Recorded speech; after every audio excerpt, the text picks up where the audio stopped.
Ok, un buongiorno a tutti. Tutto bene con voi? Ok, Laura bene, Francesca, Roberta. Grazie a Dio, una giornata oggi che non c'è la pioggia, un periodo di tanta aspettativa di questa giornata di oggi, no? E siamo contenti oggi qua per lodare il nostro Dio, servire il nostro Dio e vivere questa esperienza di una giornata dei battesimi. E tante volte le persone mi domandano, ma pastore Caio, perché battezzare un adulto, no? E eu digo, é o princípio que a parola te ensina. E Cristo Jesus foi batizado de adulto per dare um exemplo a tutti noi. E é interessante que Maria, a mamma de Jesus, ha portato Gesù quando bambino al Tempio per essere rappresentato. Perciò il battesimo è una dimostrazione pubblica di una conversione, di una trasformazione, di una nuova vita. Perciò è un riconoscimento di che una persona è un peccatore e un riconoscimento che vuole seguire la vita con Cristo Gesù. E o battesimo è una dimostrazione pubblica, sempre facciamo ao público in un modo aperto per dimostrare che questa persona sta vivendo una nuova vita in Cristo. Non è per entrare in una chiesa, una religione, cambiare di religione, non c'entra niente. È un'esperienza personale con Cristo Gesù. Io vorrei lasciarvi un brano qua che noi conosciamo, 2 Corinzi 5,17, e questo brano che noi vogliamo condividere questa mattina. E tu che sei a casa oggi, un peccato che tu non vedrai in diretta questi battesimi, perché dopo stiamo registrando, ma dopo possiamo inserire su internet. 2 Corinzi 5,17. Se dunque uno è in Cristo, ele è una nuova creatura. Noi staremo celebrando il battesimo di quelli che sono una nuova creatura. Le cose vecchie sono passate, ecco, sono diventate nuove. Versetto 18. E tutto questo viene da Dio, che ci ha riconciliati con sé per mezzo di Cristo Gesù e ci ha affidato il mistero della riconciliazione. La conversione di una persona è stupenda perché, ecco, tutto si fa nuovo. E quando riconosciamo il perdono dei nostri peccati, riconosciamo che non abbiamo nessuna colpa, riconosciamo questa serenità, questa pace, riconosciamo che abbiamo degli stessi problemi di prima, ma adesso possiamo affrontare con più tranquillità e serenità, perché riconosciamo che Dio è con noi. Ecco, tutti sono diventati nuovi. La conversione di una persona è quando vive la vita come Dio ha sognato. E è questo che è prezioso, è la presenza dello Spirito Santo che ci porta a vivere questa meravigliosa grazia di Dio. E non è merito umano, è una grazia di Dio che si manifesta. E noi soltanto stiamo riconoscendo questa grazia del nostro Signore. E 2 Corinzi 6, versetto numero 1 e 2, dice così: come collaboratori di Dio vi esortiamo a non ricevere la grazia di Dio in vano, poiché Egli dice: ti ho esaudito nel tempo favorevole e ti ho soccorso nel giorno della salvezza. Eccolo ora il tempo favorevole, eccolo ora il giorno della salvezza. Così che tu possa vivere oggi questa giornata vedendo la grazia e l'amore di Dio, per questo Dio ha ascoltato e esaudito nel tempo favorevole e ha soccorso nel giorno della salvezza. E questa grazia che io possa mantenere viva nella mia vita e non abbandonare, perché io non posso dimenticare questo grande amore di Dio, che si è visto, che si è diventato molto chiaro quando Gesù è morto sulla croce e dopo è risorto per vincere la morte, l'ultimo nemico. Perciò che noi staremo celebrando questa giornata al nostro Signore e questo culto è solo per Lui. Staremo cantando, ascoltando la parola, pregando, ascoltando le testimonianze, perché oggi è un giorno di festa. Preghiamo? Nostro Padre, grazie per questa mattina che possiamo celebrare questo culto a Te. Grazie a Dio perché vogliamo vivere questa giornata con gioia e ringraziamento a Te. Tu ci hai esaudito, Padre, nel giorno della nostra sventura e sei diventato un giorno favorevole. Ti ringrazio, Padre, o quanto è prezioso vedere il Tuo messaggio di salvezza. E oggi, oh Padre, vive questa esperienza dei battesimi, è una ricchezza per tutti noi, perché vediamo con i propri occhi quello che Tu stai facendo nella vita delle persone. Non è appartenere a una comunità, a una chiesa, a una denominazione, ma è un'appartenenza a Te. E ti ringrazio, Padre, perché questa è una vita spirituale, è una trasformazione in te. E questo è il culto che noi offriamo a te. Nel nome di Gesù. Amen, Signore. Amen. Possiamo cantare, adorare o nostro Dio? Possiamo stare in piedi, che eu penso che la voce esce un po' più tranquilla, molto più forte, e adoriamo il nostro Dio con questa canzone e possiamo vivere questo culto con gioia. Cantiamo? Adoriamo? La parola del Signore dice che noi dobbiamo entrare nelle sue porte con gioia e ringraziamenti, ricordando di tutto ciò che il Signore è per noi e fa per noi. Amen? Possiamo cantare con gioia. Lui è degno di maestà e gloria.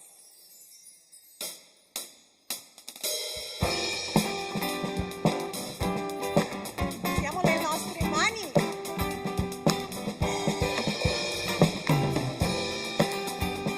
Sei degno, Signore.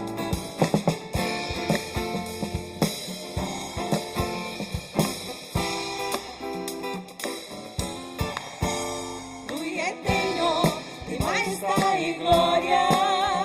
Lui è degno di maestà e onore. Lui è degno di maestà e gloria. Lui è degno di maestà e onore.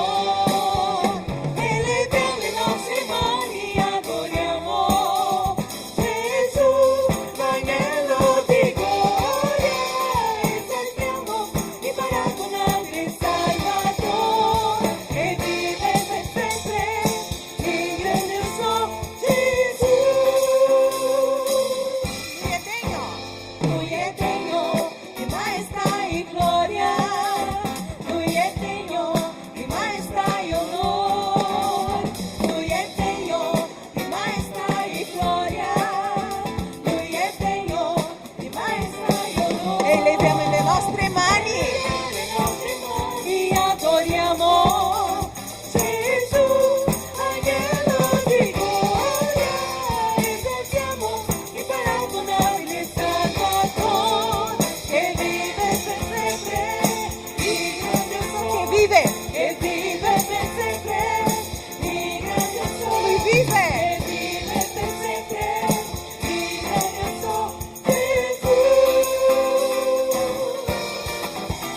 Eleviamo le nostre mani, adoriamo Gesù, agnello di gloria. Esaltiamo il paragonabile Salvatore, che vive per sempre, il grandioso vive, che vive per sempre, il grandioso vive, che vive per sempre, il grandioso Gesù.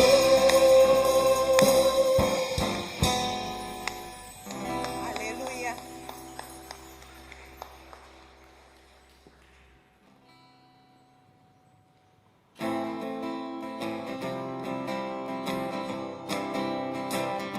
Celebriamo il Signore.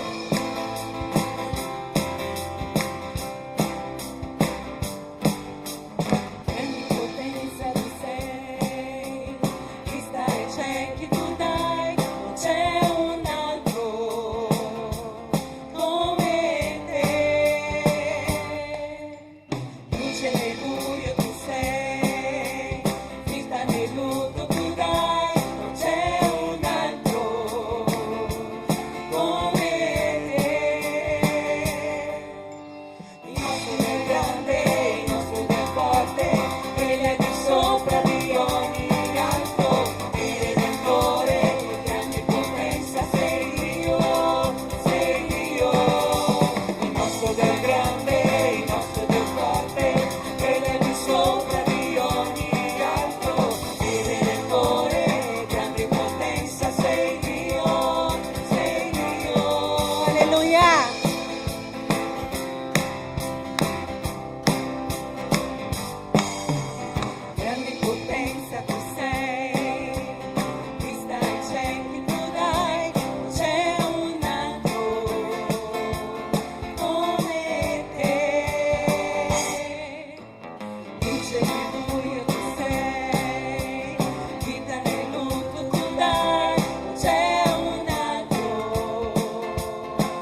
sarà contro noi? Se Dio è con noi, chi mai ci fermerà? Se Dio è per noi, chi sarà contro noi? Se Dio è con noi, chi mai ci fermerà? Se Dio è con noi, chi sarà contro noi? Se Dio è con noi, chi mai ci fermerà?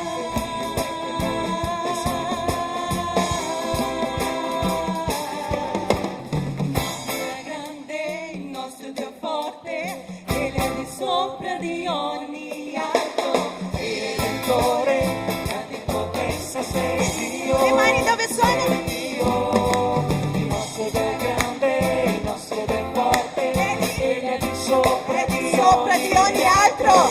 il Redentore, grande potenza sei Dio, sei Dio.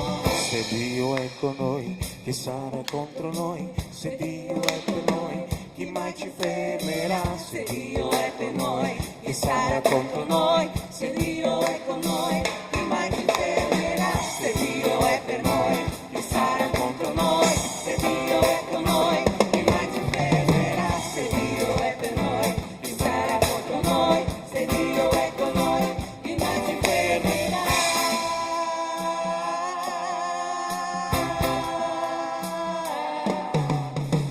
Dio grande, il nostro Dio forte, Egli è di sopra di ogni altro, il Redentore, grande in potenza sei Dio. La Chiesa?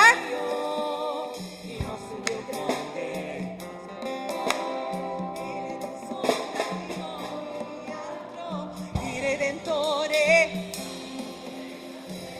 Io non sento ancora. Un'altra volta la Chiesa. Il nostro Dio grande.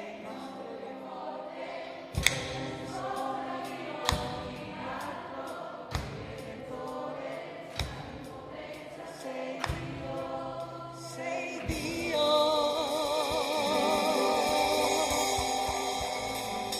Sì, Signore, tu sei grande, sei potente, sei forte, sei meraviglioso, Signore. Tu sei colui che va davanti a noi, Signore, che prendi cura del tuo popolo, delle nostre vite, Signore. Noi vogliamo ringraziarti, Signore, vogliamo onorare il tuo nome, Signore, in questo giorno, Signore, di festa nei cieli, Signore. Noi ti ringraziamo, Signore, per la vita della tua Chiesa, Signore.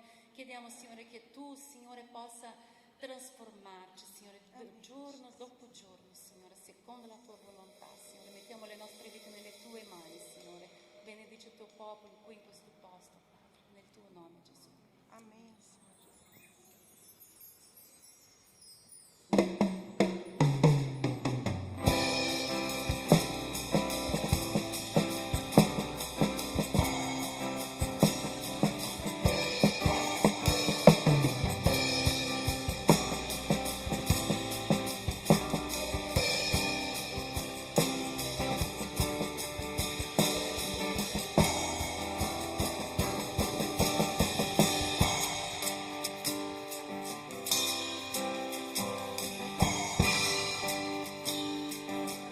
Cantiamo insieme. In una stanza vedo il vasaio a lavorare.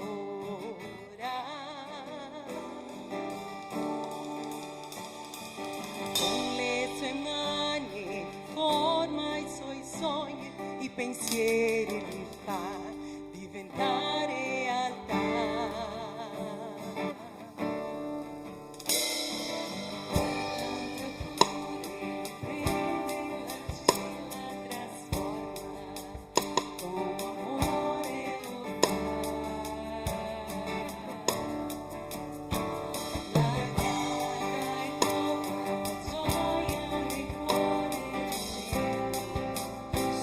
La mia creazione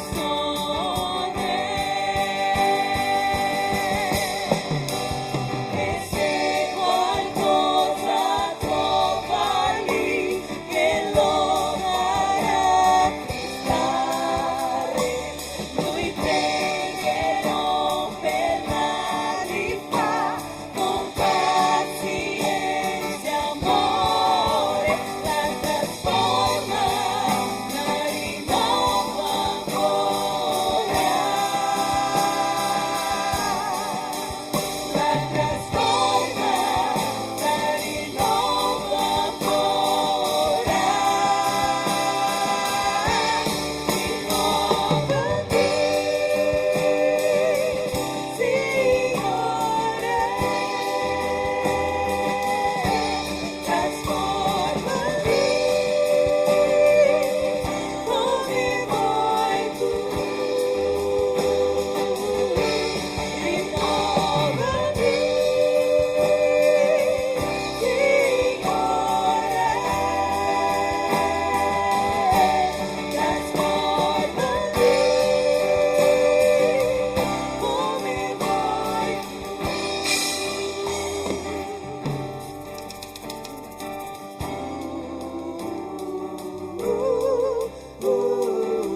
Signore.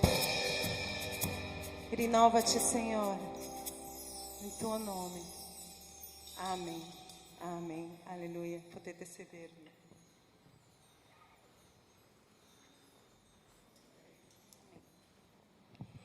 Transforma-mi, rinnova-mi, e è questo che noi stiamo vivendo oggi, una vita trasformata, rinnovata. E è arrivato il momento, Roberta, è arrivato il momento, Francesca. Laura, tu vieni qua davanti, ma tu farai la testimonianza là dopo sul fiume. La Valentina anche sarà battezzata oggi, ma lei arriverà direttamente al fiume, non ci sarà qua questo culto, ok? Roberta, Francesca, sei la più coraggiosa, hai visto? Le altre... Ok.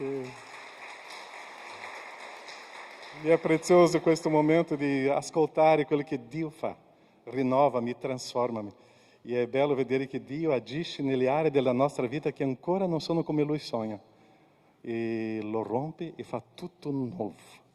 E questo tutto nuovo è il grande miracolo di Dio. Ok, oggi qua Francesca e Roberta. Chi sarà la prima coraggiosa?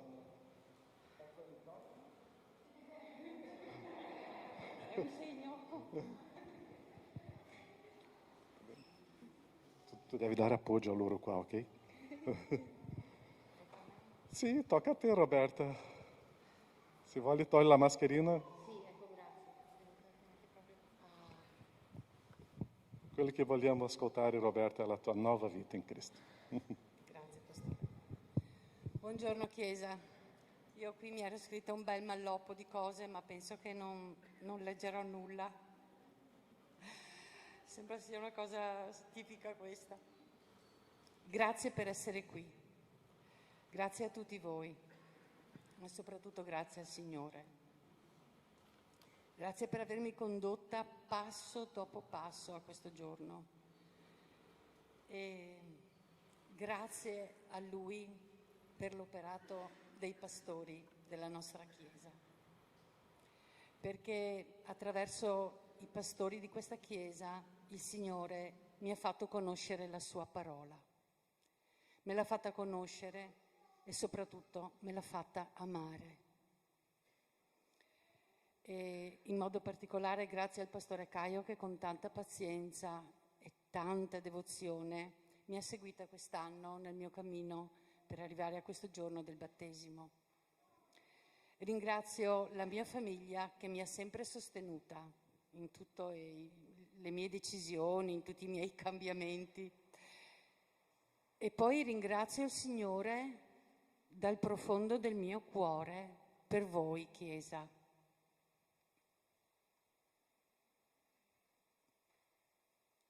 Perché senza di voi, tutti, io non sarei qui. Il Signore opera in maniera meravigliosa.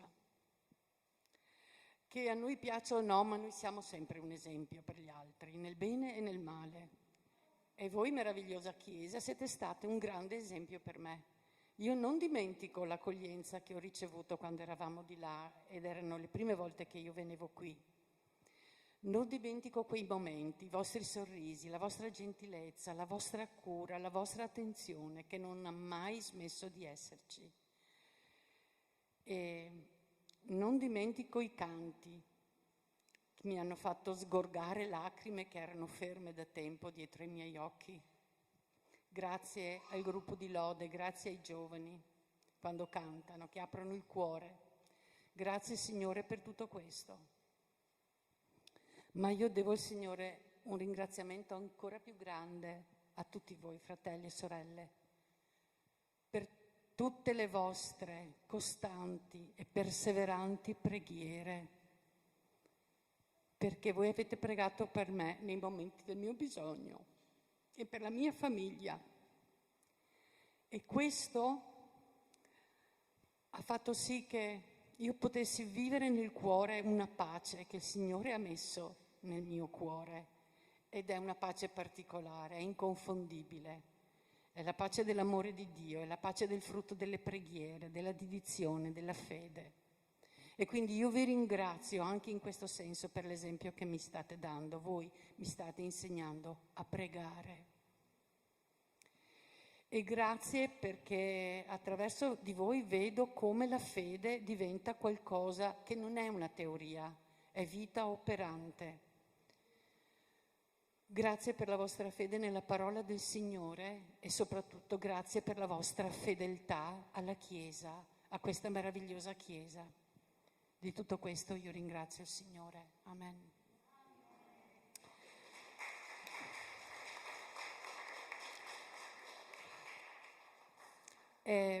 Riassumerò velocissimamente questo cammino della ricerca del Signore che, mi prego un fazzoletto per favore, grazie, che è durato 60 anni, perché io a settembre compio 61 anni e quindi chi dice che la vita comincia a 40 si sbaglia. La vita comincia ogni volta che incontri Cristo e abbracci la sua croce. Quella lì è la vita. Scusate. Io vi porto solo 2 immagini di quando ero bambina, 6-7 anni. Abitavo in campagna ed d'estate andavo dai nonni. E anche allora, come adesso, io amavo alzarmi molto presto al mattino. E scendevo giù dalle scale, aprivo la porta di casa e così mi mettevo seduta sui gradini a guardare il cortile, i campi dei nonni. Che meraviglia l'alba! Che grande dono il Signore, il sorgere del sole ogni giorno per noi. Che dono infinito. E io nel mio cuore di bambina amavo il canto degli uccellini, la rugiada dell'erba, i fiori. Osservavo tutto questo e mi nutrivo di questa bellezza, di questa semplice bellezza. Anche il nonno Tullio, il nonno materno, si alzava presto e mi diceva: dai, vieni, dammi la mano, che andiamo a vedere come stanno le viti. Lui con la sua mano forte mi prendeva, attraversavamo il cortile, il campo e andavamo nella vigna. Perdonate se io uso questo termine, ma quell'andare nella vigna col nonno aveva qualcosa di sacro, perché per lui la vigna era qualcosa di importantissimo. Lui amava le sue viti. Io ricordo il gesto della mano quando lui prendeva i grappoli, guardava, stavano bene, tutto era a posto. E filare dopo filare, lui controllava che tutto fosse armonia, che la sua vigna fosse in ordine. E io ricordavo la nonna quando pregava e quando mi diceva che tutto è opera di Dio, che ovunque c'è la mano del Signore. E io mi nutrivo di questa semplicità contadina e di queste parole ed ero una bambina felice. Poi lui improvvisamente prendeva una forbice, zac, tagliava via un ramo secco cadeva a terra, zac, zac, ne tagliava altri 2, non avevano frutto. Io non capivo bene questo, ma sentivo che era importante fare questo, tagliare i rami secchi, togliere i rami che non portano frutto. Ed ero una bambina felice. Sentivo in tutto questo una grande verità. Grazie Signore per tutto questo. Poi sono cresciuta, la bambina è diventata una ragazzina, una signorina, una donna, ma quell'armonia, quel rapporto col mondo così devozionale che io ho avuto da bambina, l'ho sempre cercato. E l'ho cercato naturalmente come potevo nella chiesa di allora, incontrando persone meravigliose, religiosi, religiose, laici. Io ho incontrato persone stupende che mi hanno dato tantissimo, grazie Signore per questo. Però mi mancava qualcosa, mi mancava un mio rapporto diretto, personale con Dio. Io qualche volta mi sentivo anche presuntuosa perché volevo incontrarlo in un modo più vivo, più vero. E quindi ho cercato e ho cercato anche nelle strade alternative per tanti anni, tante altre forme di conoscenza. E anche qui sono grata al Signore, perché anche in questo caso ho incontrato bellissime persone, di grande etica, di grande morale. ma quell'incontro con Dio io comunque non ero riuscita ad averlo. Finché sono arrivata, e sto per finire, sono arrivata a un punto in cui alcuni anni fa, passo dopo passo, mi sono trovata in quella situazione terribile che io chiamo la terra di nessuno. Tutto quello che avevo letto, studiato, appreso, non rispondeva alle mie domande, alla mia domanda: Dio, chi sei? Ma in contemporanea io mi dicevo: ma allora chi sono io? Sono inscindibili queste due domande. E mi sono trovata in una situazione, cara Luana, noi stiamo facendo un lavoro su questo insieme, il deserto dell'anima. Il deserto dell'anima è qualcosa di tremendo, non è depressione, astenia, svogliatezza, no, è una cosa molto particolare, in cui tu senti che il tuo passato ti ha portato fin lì, ma adesso il tuo passato ti lascia. E il futuro qual è? Il futuro per me era la risposta: Dio, chi sei? Cristo, dove sei? Io, chi sono? E in quel deserto, da sola, soffrendo, c'è un silenzio particolare, io ho sentito che c'era il Signore. Non come prima, quando io parlavo al Signore come se il Signore ci fosse. No, in quel deserto il Signore c'era. E io gli ho messo davanti le mie perplessità, le mie paure, i miei dubbi. Ma ci sei proprio? Ma sei proprio tu? Ma ci sei o no? Cosa vuoi? Cosa devo fare? Solo che ho fatto un errore madornale. Ho detto al Signore, che cosa doveva fare per rendermi felice, del tipo: Signore, io non so questo, allora se tu mi dai questo e quest'altro, io poi capirò. Vi immaginate, Chiesa, qual è stata la risposta del Signore? A una che gli dà il libretto delle istruzioni? Il silenzio più totale, l'immobilità più totale.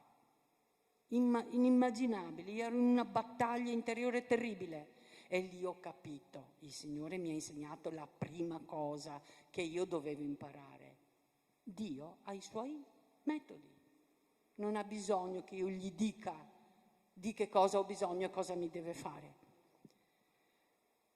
E in quel momento ho realizzato profondamente dentro di me questa cosa, è caduta metà della mia corazza, delle mie resistenze. Ma poi ho fatto un altro errore. Gli ho anche detto: Signore, sbrigati. Sbrigati perché sto male. Sbrigati perché io non sono così giovane, non ho una vita davanti, ho un po' di vita, pensate. Un po' di vita. E lì silenzio. Finché non ho imparato la seconda caratteristica della persona di Dio. Dio ha i suoi tempi e non sono i miei. Quindi Dio ha i suoi metodi, Dio ha i suoi tempi, Dio è nell'eternità, lo ha inventato Lui il tempo per noi e io gli andavo a dire in che tempi doveva aiutarmi. Quando ho capito questo, Signore, perdonami, ma veramente quando ho capito questo ho detto: ok, Signore, fai tu, sono nelle tue mani. È caduta l'altra metà della corazza. Pensavo che fosse finita e invece il Signore, che mi ama, Lui sì mi ama, ha voluto insegnarmi un'altra cosa. Voi sapete che quando si è nel deserto e si è distrutti e affranti, si ha fame, ma soprattutto si ha tanta sete, si può vedere in fondo delle palme, un'oasi. E la cosa peggiore che potresti fare è di metterti a correre per andare lì. Così si perdono anche le ultime forze e cadi per terra sfinito. Quell'oasi è un miraggio. Beh, cari fratelli, io adesso quando penso a questa esperienza ho sempre la pelle d'oca. Il Signore mi ha fatto un grande dono, mi ha fatto vedere i miraggi, quei tremendi miraggi che il mondo ti offre quando sei a un passo dall'abbracciare la croce di Cristo. Quando ti mancano pochi passi, il male non sta fermo, non vuole che tu faccia sì, l'ultima resa, ti distrae, ti offre altre possibilità, altri cammini, sentieri, scorciatoie, non so quant'altro. Per fortuna il Signore mi ha dato la possibilità di vedere tutti questi miraggi e di ascoltare la voce di quella bambina che andava nel vigneto, che dentro di me diceva no, no, è Cristo che devi cercare, è quel bene, è quell'armonia, è quella devozione, è quella religiosità che devi cercare. E così ho fatto. Mi sono arresa totalmente al Signore e in quel momento ho sentito cadere a terra una cosa che non pensavo di avere. Sì, la corazza era caduta, ma io nella testa avevo ancora l'elmo che non pensavo di avere, fatto di pregiudizi, di conoscenze, di cose del passato di cui non mi ero ripulita. La resa totale al Signore è venuto quando proprio è caduto tutto. E lì il Signore non si è fatto attendere. Mi ha donato una parola, perché il Signore non è chiacchierone come me, è sintetico. Lui con una parola trasforma il mondo. E mi ha dato una parola solo che era la sintesi di tutto quello di cui avevo bisogno. E mi ha detto fede, fede, fede. E io mi sono sentita rivestire di questa parola che avevo tanto sentito ma non avevo mai capito e non avevo mai fatta mia. Prima credevo, adesso avevo fede, adesso ho fede. E per la prima volta, vi sembrerà strano, ma per la prima volta nella mia vita io mi sono sentita una donna libera. La fede mi ha dato libertà. E qui chiudo.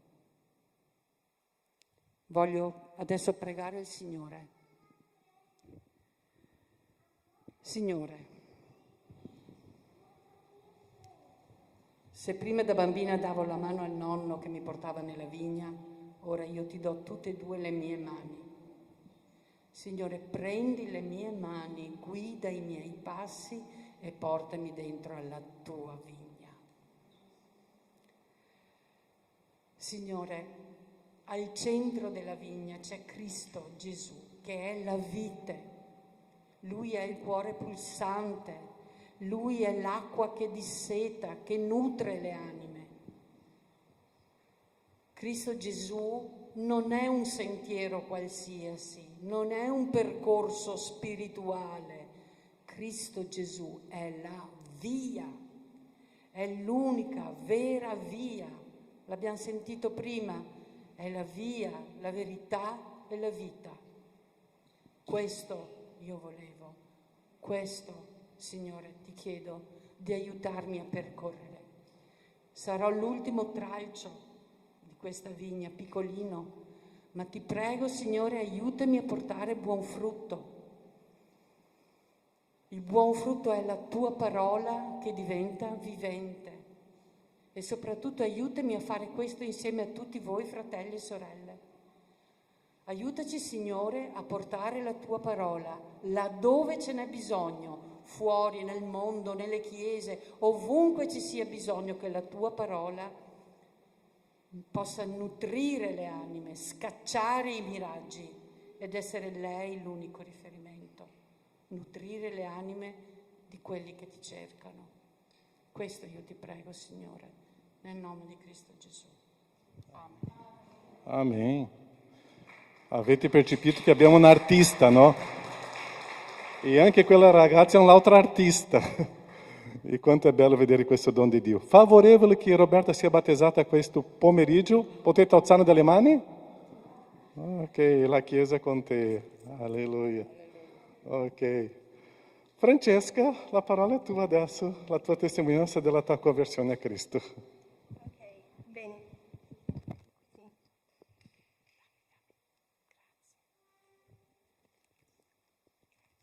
Beh, allora, si sente?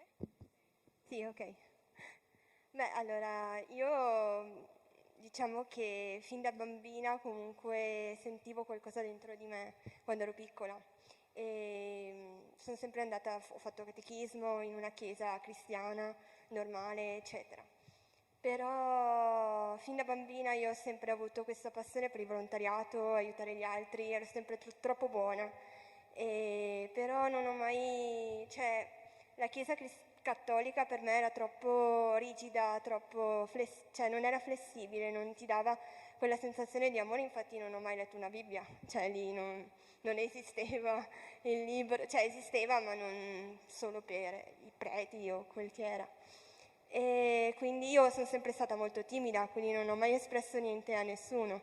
Forse quando avevo 7 anni ho detto una frase a mia madre, che è stata: ti piacerebbe che io mi sposassi o diventassi suora? È stata proprio una cosa molto particolare. Poi mia madre mi ha detto: beh, fai quello che vuoi, però giustamente mi piacerebbe che ti sposassi, che avessi dei bambini, dei nipotini. Ho detto va bene. E io da lì andando avanti comunque sentivo che in quella chiesa, in quel mondo non era il mio. E poi con la mia timidezza, ero molto timida, non riuscivo ad esprimere i miei sentimenti, le mie emozioni, infatti ero molto chiusa. Andando alle superiori ho conosciuto tanta altra gente diversa, mondi diversi, esperienze, anche gente non bellissima, perché comunque c'era l'alcol, c'era il fumo e io ci sono andata dietro come molti giovani in quelle situazioni, in adolescenza. Però da lì io ero molto timida comunque e mi facevo anche prendere dalle situazioni e coinvolgere, e forse mi sono fatta coinvolgere troppo in maniera sbagliata.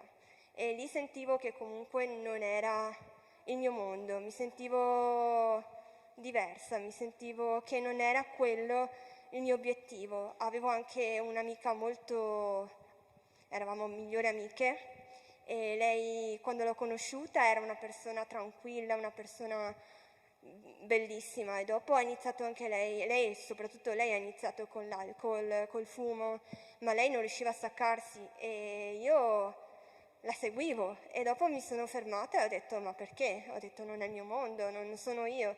A 20 anni ho detto basta, ho detto stop e ho detto voglio seguire quello che è il mio sogno, che è sempre stato il volontariato, e ho iniziato proprio ad andare a fare volontariato nei vari posti. Tra l'altro ho iniziato in casa di riposo con mia nonna, che era lì, e andavo a dare da mangiare agli anziani. Poi ho iniziato con l'ospedale, con i bambini sia oncologici che bambini in pediatria, e lì avevo coinvolto anche questa mia amica per cambiare un po' la sua esperienza, cercare di motivarla, di dargli un senso alla sua vita, ma lei continuava e non ne voleva sapere, finché poi io, cercando di aiutarla, non ci sono riuscita, e per non cadere di nuovo io ho eliminato un po' tutto quel mondo lì, anche grazie comunque a una persona importante per me che è stata mio cugino, che è sempre stato, lui non crede in Dio, però è sempre stato una persona molto forte, mi ha sempre dato coraggio in molte cose. E dopo diciamo che poi le mie esperienze di volontariato ho fatto anche con persone disabili, eccetera, mi piaceva e sentivo qualcosa dentro di me, sentivo quell'emozione, anche da piccola ho sentito un'emozione dentro, qualcosa che non so esprimere, non so dirlo, non so cosa sia, è un colpo al cuore, non lo so, e a volte sentivo sta cosa e dicevo cosa devo fare Dio? Non lo so, sono io, non sono io. È una cosa da Dio, non lo sapevo, ero molto indecisa, molto confusa, molto giù. E poi ho fatto un'esperienza in Inghilterra, sono partita, a parte prima in America, poi in Inghilterra, Quando sono andata in Inghilterra, il primo anno che sono arrivata lì, io dovevo lavorare, dovevo conoscere l'Inghilterra, quindi non avevo tempo per fare volontariato o altro, ma sentivo che mi mancava quel volontariato che facevo in Italia, mi sentivo che mancava qualcosa dentro di me. Ho preso e sono andata a fare volontariato con i bambini al circo, bambini problematici, facevamo circo. E da lì poi sono andata in una chiesa anglicana, perché là facevo volontariato con i barboni e si portava fuori cibo, si sosteneva queste persone. E io lì una volta solo sono entrata in questo culto loro. E lì ho visto come qui, ho visto batteria, ho visto musica, ho visto gioia, ho visto serenità e sono rimasta sbalordita da questa cosa. E ho sentito che Dio mi ha detto questo è il tuo posto, ma io ancora non sapevo, avevo il moroso, non credevo in Dio, avevo gli amici che non erano credenti, ma erano persone diverse comunque e gentili, non bevevano, non fumavano. Però mi sentivo, non sapevo cosa volevo dalla vita e non sapevo, ero molto indecisa. E un giorno, tra l'altro, sono entrata in una chiesa cattolica lì in Inghilterra per chiedere a Dio che cosa veramente volesse da me, perché io non capivo, non mi rendevo conto, non capivo se Lui volesse qualcosa da me, perché avevo altre cose, avevo tante esperienze da dover fare nella mia vita, perché lavoravo come cuoca e volevo ampliarmi, eccetera. E poi diciamo che anche io mi immedesimo molto sulle musiche, sulle canzoni, e ho sentito che un giorno mi è arrivata una canzone su Spotify, I Show Me How, che è di David Archuleta, e ho iniziato a vedere che sarebbe Lui mi fa vedere come, e ho detto una canzone così senza che io avessi messo musiche cristiane o cose così, e mi sono sentita, ho cercato di capire cosa volesse dire, però dopo ho detto ma non è niente, ho lasciato perdere. Poi tornando a casa, sono tornata a casa avevo un ristorante con il mio amoroso e il mio ex e i miei genitori, e lì ero impegnata, avevo tante cose, non avevo tempo per me stessa, avevo il locale e tutto quanto. E un giorno mi pare che sia venuto qualcuno della chiesa di voi al ristorante e parlava di voi, non lo so, ma io talmente presa da clienti, da robe, non avevo tempo. Gli ho detto sì, va bene, ok, ma non lo so, non credo, non ho tempo. Sì, ci credo in Dio, però non ho tempo per tutte queste robe, ho altre cose da fare. E sì, come sempre. E dopo, da lì ho detto, dopo ci sono state varie vicissitudini.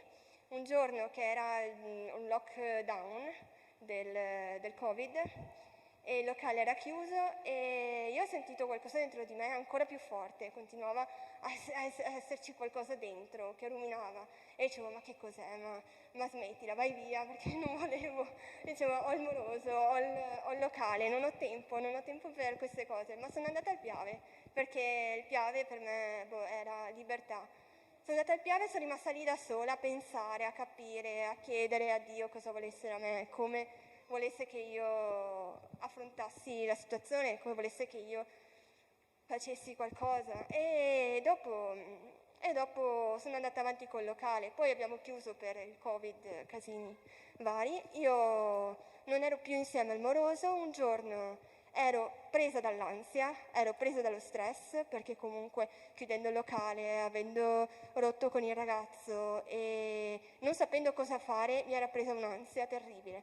Non volevo più stare a vivere, insomma, perché avevo visto che la mia vita non aveva senso dopo tutto quello che mi era successo. Però dopo ho detto, non lo so, dopo ho detto cosa faccio adesso? E il mio cuore mi ha detto, tra l'altro mi è arrivato un messaggio scritto sulle mail, che ho scritto vuoi diventare OS, aiutare gli altri come operatore sociosanitario? E io da lì ho detto, caspita, me la sono presa al balzo, dato che io ho sempre fatto volontariato, mi è sempre piaciuto. E da lì ho iniziato, ho detto sì, devo fare questo corso, ho preso e mi sono iscritta. E ho detto non passo, 300 persone che sono iscritte, figurati se io passo al corso OS. E invece sono passata così di voto, anche ho avuto un voto molto alto che non pensavo di averlo, cioè ho detto no, io. Vabbè, e quindi già quello. Poi un giorno ero a casa, non mi ricordo dove, ho iniziato a sentire un'altra botta dentro di me, un'altra scossa, ma ancora più forte, non sapevo cos'era, dicevo ma che cos'è sta roba, non riesco a spiegarmelo. Sono andata in chiesa, una chiesa a Treviso, e ho chiesto a Dio cosa vuoi da me, cosa vuoi che io faccia per te. E lui continuava a parlarmi, però io in quella chiesa non mi sentivo presa, non mi sentivo me stessa, sentivo quelle preghiere monotone che fanno loro, sempre quelle costanti. Io dicevo ma perché devo dire 3 volte Ave Maria quando ne ho detta una e sono a posto? Cioè voglio dire. E ho iniziato da lì a dirmi devo fare qualcosa perché io qua non ce la faccio più, a sentirmi sentivo era una cosa bellissima, però volevo adesso capire e andare più a fondo. E ho pensato quella volta che è venuto quella persona nel mio locale a dirmi di una chiesa vicino a Treviso, tra l'altro in Fonderia, che mi ricordo ancora sta roba, ce l'avevo impressa, e ho guardato in internet e mi è venuta fuori subito Agape, senza neanche mettere chiesa anglicana, ho scritto perché non sapevo, chiesa anglicana, mi è venuto fuori subito Agape. E da lì ho detto proviamo. E sono venuta qui 2 o 3 volte e ho iniziato a sentire una gioia dentro di me ancora più forte, perché comunque sentivo che Dio mi aveva detto questo è il tuo posto, questa è la chiesa in cui tu stai e affronti la tua vita, insomma. E ho iniziato proprio a frequentarla, a venire, poi la musica, i canti, le prediche mi piacciono molto, siete molto aperti, solari. Io appena sono entrata il primo giorno non conoscevo nessuno, sentivo ciao, come stai, tutto bene? E io ho detto ma chi sono queste persone? Non le conosco neanche, già mi dicono. E quindi ho iniziato proprio da lì, ho iniziato un percorso e grazie anche alla mia guida che è stata Giorgia, che veramente poi avevo scritto a Pastore Caio comunque perché volevo capire un po', perché avevo visto un numero e ho scritto a quel numero e mi ha risposto Pastore e sono veramente stata contenta, e lui mi ha presentato Giorgia poi, e da lì Pastore mi aveva chiesto di fare un percorso. Io all'inizio ero un po' non ero convinta, perché ho detto ma appena sono arrivata già fare un percorso, iniziare, non sapevo, non ero, però ho detto non conosco, non so niente di questo Dio, so poco perché so dal catechismo e dalla Chiesa Cristiana Cattolica, ma non ho mai letto una Bibbia. Infatti la prima volta che ero con Giorgia mi sono messa ad aprire la Bibbia, non sapevo neanche come sfogliarla, non sapevo neanche da dove partire. E dopo piano piano ho imparato e veramente sono stata molto contenta, e grazie a lei anche perché comunque lei mi dà forza ogni volta, mi dà sostegno e veramente sono molto molto contenta. E niente, questa è stata un po' la mia storia. Io volevo leggervi qualcosa che ho scritto io perché a me piace scrivere, quindi ogni tanto scrivo. Scusatemi se tremo, ma sono un po' agitata. Vabbè, no, grazie. Ah sì, ok. Allora, io ho scritto: sei tu, sono le cose semplici, quelle che contano nella vita. Ogni piccolo passo che fai fa la differenza. Fai un piccolo cambiamento in te, un piccolo sorriso, un piccolo atto di gentilezza, e vedrai che ti cambierà la vita. Tu sei la persona che ho cercato in un mondo senza fili. Tu sei il volto che volevo vedere e che ora ho nel mio cuore. Tu sei la mia rivincita contro un passato difficile. Tu sei tutto per me, il presente e il futuro. Per questo l'amore può toccarci una sola volta, durare per una vita e andarsene solo nel momento in cui moriremo.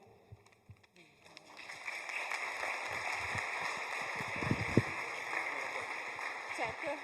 Sì, assolutamente. Sì. Favorevole al battesimo. Al battesimo di Francesca? Potete alzare le mani? Alleluia. Ok, non preoccuparti, tu puoi parlare meno di loro perché loro sono due artisti, ok? Che piace tanto scrivere. Ok, ma ti daremo soltanto 20 minuti al fiume, ok? Ok, preghiamo qua. Dopo la Laura farà la testimonianza insieme a Valentina, la sua amica là di Conegliano. Grazie, oh Padre, per questo momento, alla gioia del nostro cuore e della tua Chiesa. Grazie, oh Padre, quanto è prezioso sentire e ascoltare le testimonianze, perché sei tu quello che trasforma quando il nostro cuore è in te.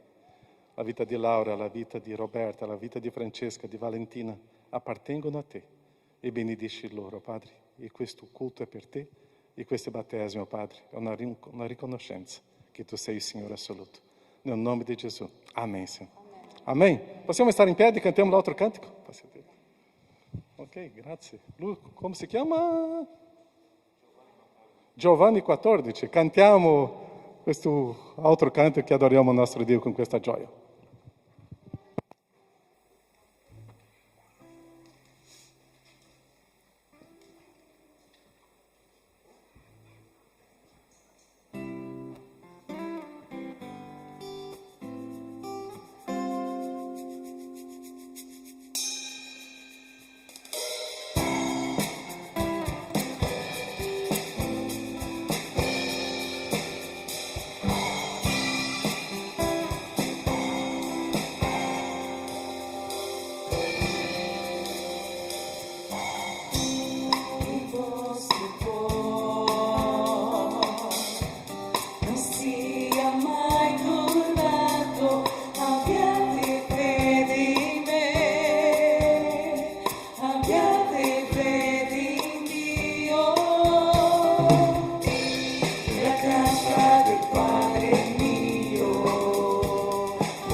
Ciò che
Buongiorno a tutti.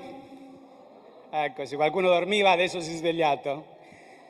Beh, è una grande gioia poter condividere la parola di Dio questa mattina. Andremo velocemente, abbiamo pochissimo tempo, perciò ci troviamo nel libro di Matteo, capitolo 28, versetto 19 e 20. Viene riconosciuto questo brano come il grande mandato del Signore Gesù Cristo oppure il grande comandamento. E dice: andate dunque e fate i miei discepoli tutti i popoli, battezzandoli nel nome del Padre, del Figlio e dello Spirito Santo, insegnando loro a osservare tutte quante le cose che io vi ho comandate, ed ecco io sono con voi tutti i giorni sino alla fine dell'età presente. Sicuramente qua noi ci troviamo con una parola che sarà la parola chiave, quella che stiamo cercando di spiegare questa mattina: battezzare. Infatti noi vediamo qua il grande comandamento del Signore. Logicamente uno si domanda, no? Perché questa è una parola che è stata molto traviata, giusto? Quando noi parliamo di battesimo, se usciamo di questa sala e domandiamo che cos'è il battesimo per te, ti troverai con decine di risposte riguardo che cosa è il battesimo, chi si deve battezzare, quando si deve battezzare, da grande, da piccolo, da giovane, chi è? Infatti c'è la risposta, la troviamo qua nella parola di Dio. Spesse volte parlano tutti tranne che la parola di Dio. Se noi vogliamo capire la verità e conoscere questa verità che ci rende libere, la dobbiamo andare alla parola di Dio. E Matteo 28 lo dice molto chiaramente, no? Perché il Signore Gesù Cristo sta parlando e dice: andate dunque e fate i miei discepoli. E discepoli chi è? Logicamente mi dice un discepolo è un credente. No. Un credente è uno che ha creduto. E dopo praticamente se uno ha creduto e depone la sua fede nel Signore Gesù Cristo come unica via, verità e vita, logicamente allora crede nel Signore Gesù Cristo come il suo Salvatore. Infatti la Bibbia dice che c'è solo un mediatore tra Dio e gli uomini, Gesù Cristo uomo. E se noi continuiamo a uscire fuori e domandiamo chi è il tuo Salvatore, molti mettono diversi altri mediatori, ma Gesù Cristo chiaramente ci fa capire attraverso la sua parola che c'è solo un mediatore tra Dio e gli uomini, e quello è il mediatore, il Signore Gesù Cristo. Ma il Signore Gesù Cristo perché poteva essere il mediatore? Per il solo fatto che Lui era l'Iddio fatto carne. Cioè Lui era sceso dal cielo per fare un'opera. Qual era quest'opera? La salvezza di tutti quanti noi. Nessuno di noi per nessun motivo avrebbe mai potuto ottenere la salvezza. La salvezza di che cosa? Di stare eternamente lontani da Dio. Romani capitolo 3 dice chiaramente che il salario del peccato è la morte, ma il dono di Dio è la vita eterna in Cristo Gesù.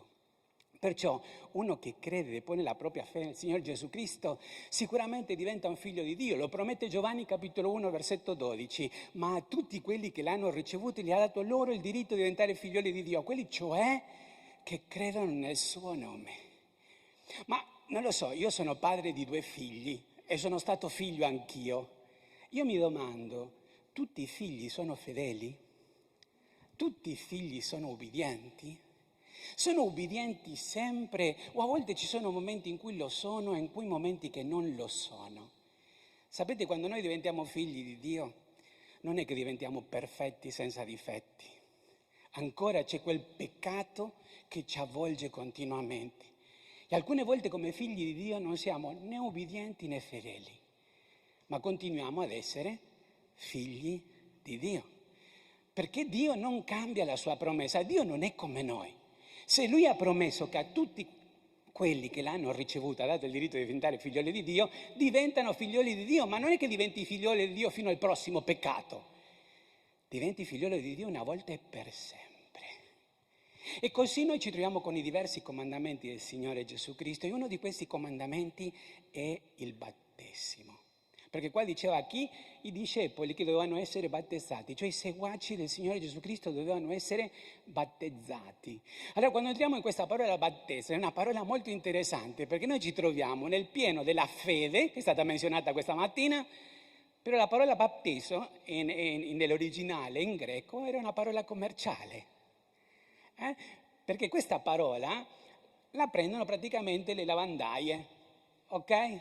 Ce l'avete presente? Non adesso, no? Perché tutti quanti abbiamo lavatrice a casa, anche asciugatrice, e per quelli che possono di più qualcuno lava per te, giusto? Per una volta praticamente le lavandaie cosa facevano? Facevano il loro bucato, ma spesse volte si rovinavano i bucati. E allora cercavano di fare qualcosa, di sopperire a quel problema. E che cosa si faceva? Si battezzava l'abito o la stoffa. Che cosa era? Era immergere, era sommergere questa stoffa in un inchiostro praticamente che avrebbe fatto cambiare il colore di quella stoffa. Perciò la parola battezzo, anche se commerciale, che significa sommergere, ok, quella parola stava rappresentando qualcosa di molto, ma molto interessante. Perché? Perché battezzo significa essere immersi. Allora, sapete, la parola battezzo nella parola di Dio viene utilizzata per due motivi. Uno è per il battesimo di acqua, che adesso fra un pochino ne parleremo. Per un altro, è molto interessante, lo troviamo nella parola di Dio, è quando una persona viene battezzata nel corpo di Cristo. Infatti in 1 Pietro capitolo 3 versetto 21 dice: quest'acqua era figura del battesimo, che non è eliminazione di sporcizia dal corpo, ma la richiesta di una buona coscienza verso Dio. Esso ora salva anche voi, mediante la resurrezione di Gesù Cristo. Quando noi ci troviamo con queste parole, oppure in 1 Corinzi capitolo 12 versetto 13, quando dice: infatti noi tutti siamo stati battezzati in un unico spirito, per informare a un unico corpo, giudei e gentili, schiavi e liberi, e tutti siamo stati avveverati da un solo spirito. Che cosa significa essere battezzati nel corpo di Cristo spiritualmente? Il giorno che noi ci siamo convertiti, che parola stupenda, quella conversione. Che cosa è la parola conversione? La parola conversione non è altro che andare in un senso, capire che quella non è la via giusta e prendere la via giusta. Quella è conversione. Allora, logicamente, noi stiamo girando intorno a un grandissimo discorso. Che cosa è la conversione? Quello che il Signore Gesù Cristo ha comandato anche ai Suoi discepoli, Marco 16,15. Andate per tutto il mondo e predicate il Vangelo ad ogni creatura. Che cosa è questo Vangelo? Vangelo significa buona notizia. E che cosa è questa buona notizia? Beh, le sorelle hanno cercato di spiegarlo, io cercherò di entrare un pochino più in modo specifico. Il Vangelo che cosa mi dice? La prima cosa, una notizia bruttissima. La Bibbia dice che tutti hanno peccato e siamo privi della gloria di Dio, lo dice Romani. La parola di Dio dice che non c'è giusto nemmeno uno. E la stessa parola di Dio mi dice che il salario del peccato è la morte. Cioè, questa è una buona notizia, scusa. Però così inizia la buona notizia di Cristo Gesù. L'uomo è peccatore, la sua destinazione eterna è l'inferno, perché tutti abbiamo peccato e non c'è giusto nemmeno uno. Però allora a questo punto che cosa succede? Dov'è che arriva la buona notizia?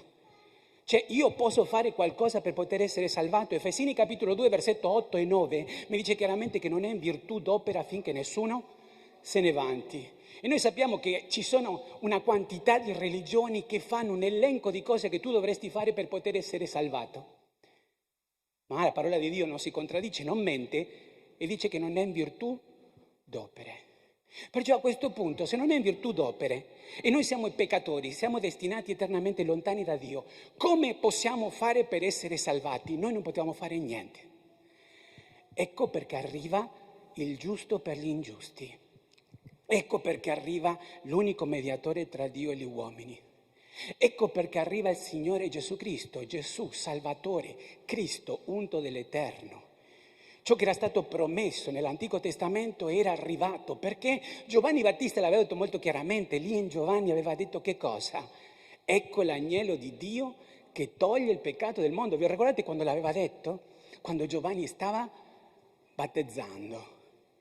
E così, che cosa avrebbe fatto questo agnello di Dio? Una cosa molto semplice. Non avrebbe coperto il peccato del mondo. L'aveva detto Giovanni Battista, avrebbe tolto il peccato del mondo. Perché? Perché le scritture dicevano che senza versamento di sangue non c'è remissione di peccato.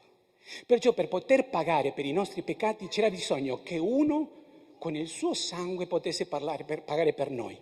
E quello doveva essere giusto, non avrebbe dovuto mai peccare. Ecco perché Gesù Cristo viene dal cielo, venne, nacque come uomo, diventa uomo, è stato provato in tutto e lui non peccò. Perché? Perché doveva essere il sostituto perfetto e lui è stato il sostituto perfetto. Perciò il Signore Gesù Cristo su quella croce, quando lui non ha pensato a lui ma ha pensato a noi, dicendo chiaramente: Padre, perdona loro perché non sanno quello che fanno, lui aveva versato fino all'ultima goccia di sangue per fare una cosa: pagare per i nostri peccati. E con la morte del Signore Gesù Cristo, che cosa succede?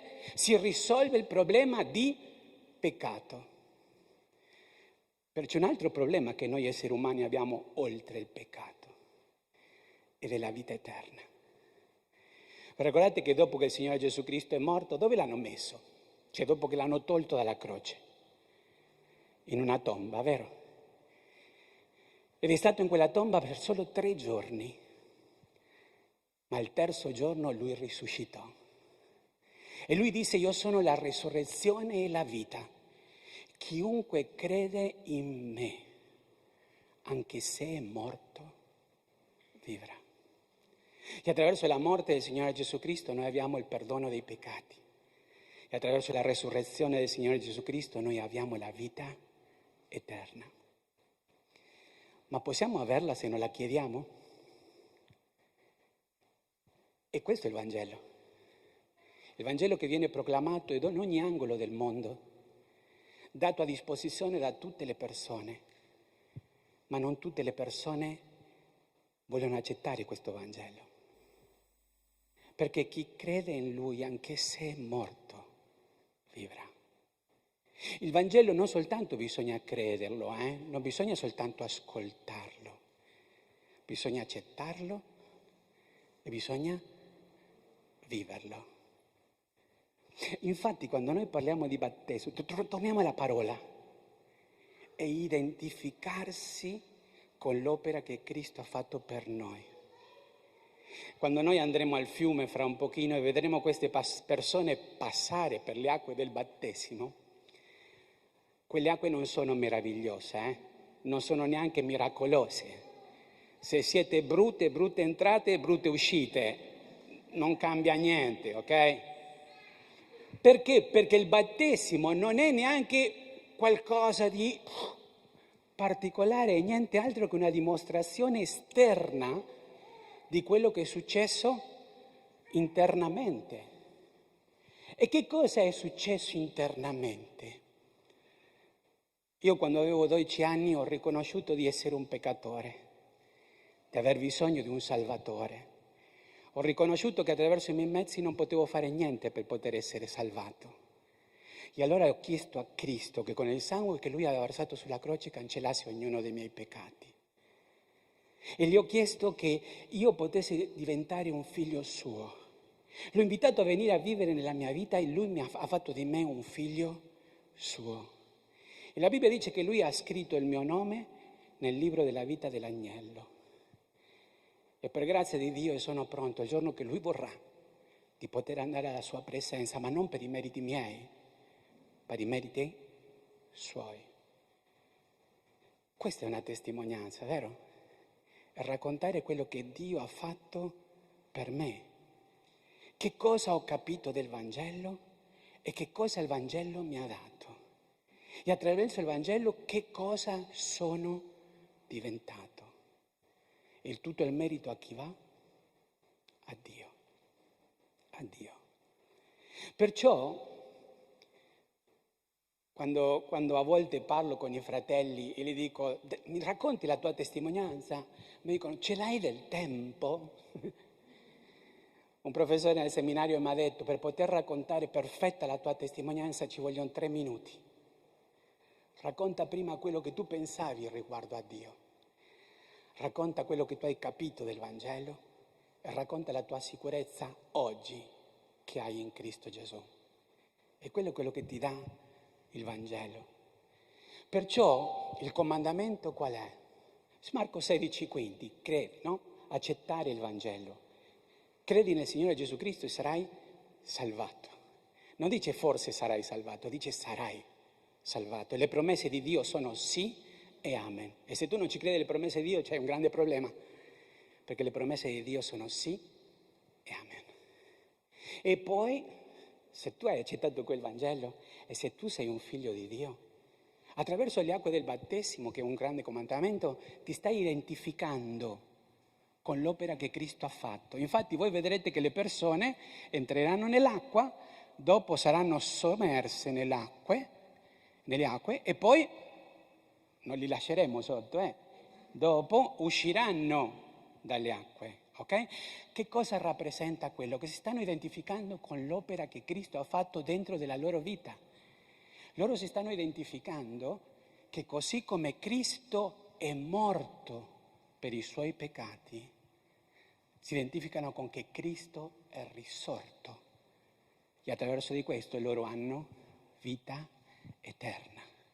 Perciò è un identificarsi con Cristo Gesù e dare una testimonianza di quello che Cristo Gesù ha fatto nella mia vita.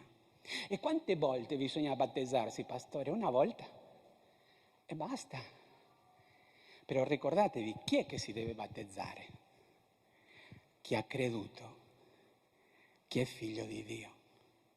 Lo so che se voi sentite tante religioni, praticamente si crede che il battesimo dà la salvezza. Il battesimo non dà la salvezza.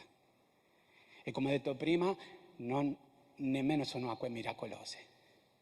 Può essere qualunque acqua. Una volta un eunuco dice: qua c'è un po' di acqua, cosa impedisce che io sia battezzato? È un identificarsi con l'opera di Cristo Gesù, però anche una responsabilità di camminare in novità di vita. Quando nella Chiesa primitiva dovevano sapere chi erano i credenti per poter perseguitarli, sapete dove andavano? Ai battesimi, perché lì si capiva chi si stava identificando con Cristo. Lì sentivano la testimonianza di ciò che il Vangelo significava nella loro vita. E loro avrebbero vissuto una vita di conseguenza. Noi dobbiamo vivere in novità di vita. Sapete, qualche settimana fa stavo parlando con una persona non credente, stavamo prendendo un caffè insieme. E come lui conosce molti credenti, però lui non è un credente, anzi lui è un ateo, io gli ho domandato: cosa pensi tu di Cristo? Non ci credo. Cosa pensi tu dei credenti? Ce l'hai una domanda di riserva, mi ha detto.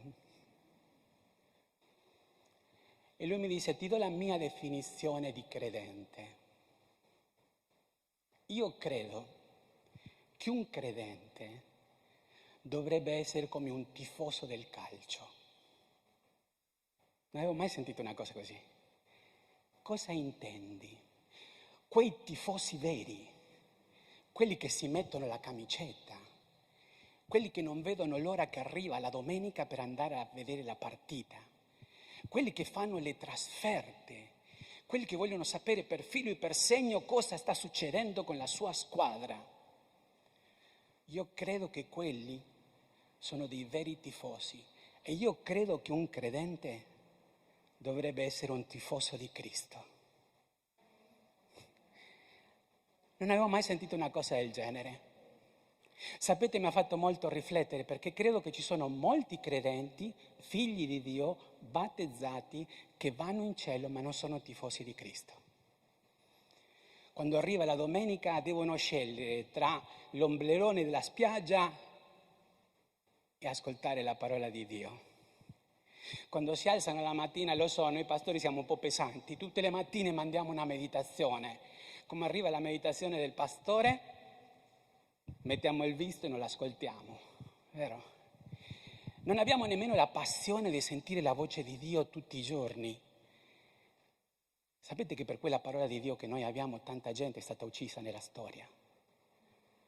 E tuttora oggi in molte lingue del mondo non ce l'hanno ancora la parola di Dio. E noi ce l'abbiamo, e ce l'abbiamo anche in diverse versioni. ha fatto molto riflettere quello che mi ha detto quell'ateo. Io veramente questa mattina mi auguro che le persone che si battesimo siano delle veri tifosi di Cristo, ma mi auguro soprattutto che quelli che già sono stati battezzati e quelli che si battezzeranno, che siano dei veri tifosi di Cristo, che non hanno bisogno di mettersi una camicetta per dire io appartengo a Gesù, che quando la gente li vede, vedono come si identificano con Cristo, come amano Cristo, come seguono Cristo, come parlano di Cristo, come vivono per Cristo. Perché parlo a quelli che si battezzeranno oggi, per voi il battesimo potrebbe essere niente altro che un bagno. Lo è stato per tanti, ma per molti nella storia il battesimo è stata una svolta. Prima forse erano un po' agenti segreti di Cristo Gesù. Dopo si sono cominciati a identificare e tutto il mondo deve sapere che loro sono figli di Dio. E pastore, il figlio di Dio sbaglia? Sì. Cerca di sbagliare di meno? Sì. Dio ci abbandona? No. E ci dà nuove opportunità per vivere sempre in novità di vita. Che la nostra passione per il nostro Salvatore ci porti sempre a identificarci di più, non solo una volta nella vita, ma tutti i giorni, in modo tale che quando vedano me, vedano noi, possano vedere veri discepoli di Cristo Gesù. Perciò chi si deve battezzare? Chi ha creduto. Quando? Quando ha capito veramente questo Vangelo e vuole vivere in conseguenza. Che cosa non è il Vangelo? Che cosa non è il battesimo? Non è un mezzo di salvezza. È soltanto una dimostrazione di una persona che la salvezza ce l'ha, ma non per i propri meriti, ma per i meriti di Cristo Gesù. Preghiamo. Signore, noi ti vogliamo ringraziare per la tua parola, ti vogliamo ringraziare perché questa mattina possiamo celebrare, Signore, persone che ubbidiranno al tuo grande comandamento. Ma prima di arrivare a questo grande comandamento, Signore, c'è un altro mandato che tu dici ad ogni singola persona che non crede o che non ha sicurezza per la vita eterna. E se tu sei una persona questa mattina che non hai sicurezza per la tua vita eterna, questo è il momento nel quale tu puoi dire, nel silenzio del suo cuore, così come parli con qualunque persona, parla con Dio, e dile, Gesù, io riconosco di essere un peccatore, riconosco che i miei peccati mi allontanano eternamente da te.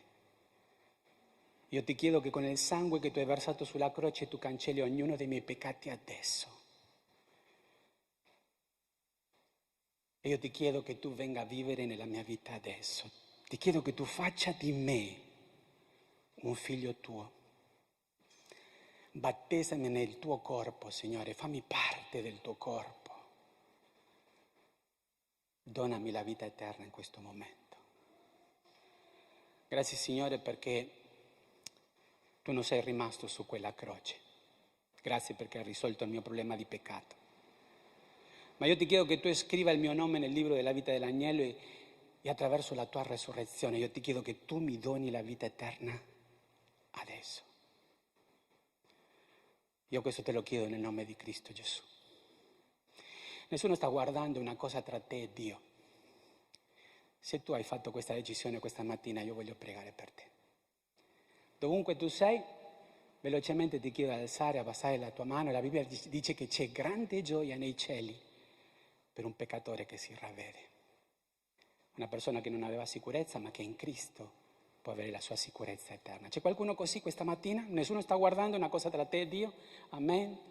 C'è qualcun altro? Amen. Amen. C'è qualcun altro? Amen. È una grande opportunità che Dio ci dà. Non sprechiamola. Signore, tu hai visto queste mani. Io ti chiedo che tu possa dare sicurezza, Signore, a chi sicurezza non ce l'aveva. Io ti chiedo, Signore, che oggi sia un giorno di nuova nascita per loro, e come figli tuoi, Signore, possano camminare in novità di vita. Chiedo la tua benedizione nel nome di Cristo Gesù. Amen.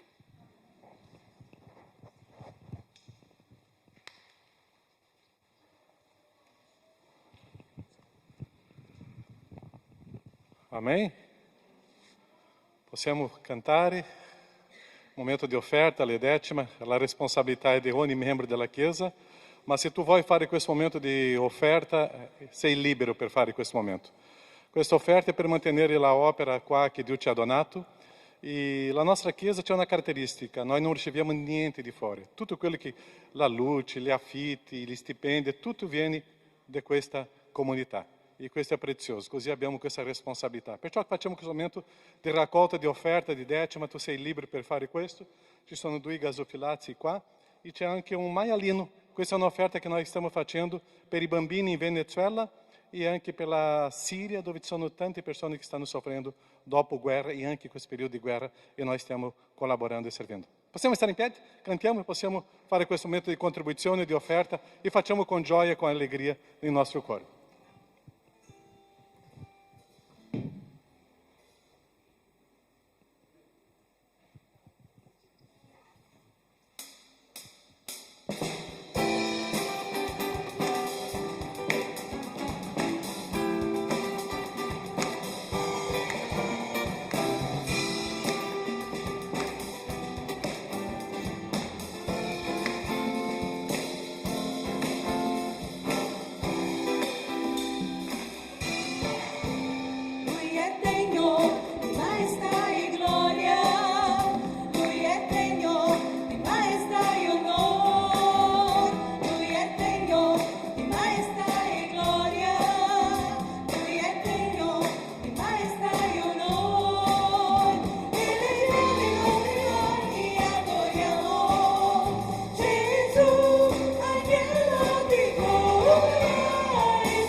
Preghiamo.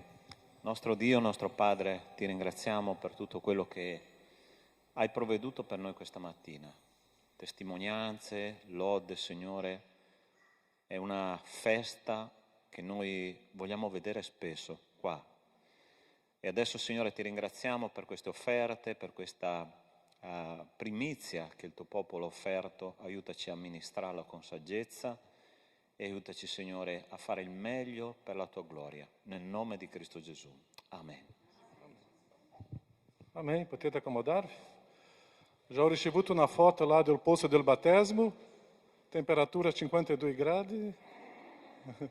No, c'è una bellissima foto, praticamente 0 nuvole, molto chiaro, bellissimo, speriamo che possa stare così ancora per l'altra oretta, ok? Ok, noi andiamo adesso direttamente si chiama Covolo di Pederoba. C'è un posto che si chiama Le Barche, qualcosa simile. ok? E è quello posto, ok? Andiamo lì, faremo i battesimi. Chi non sa, ci sono tante persone della Chiesa che possono fare strada, potete andare indietro a questo gruppo di persone, ok?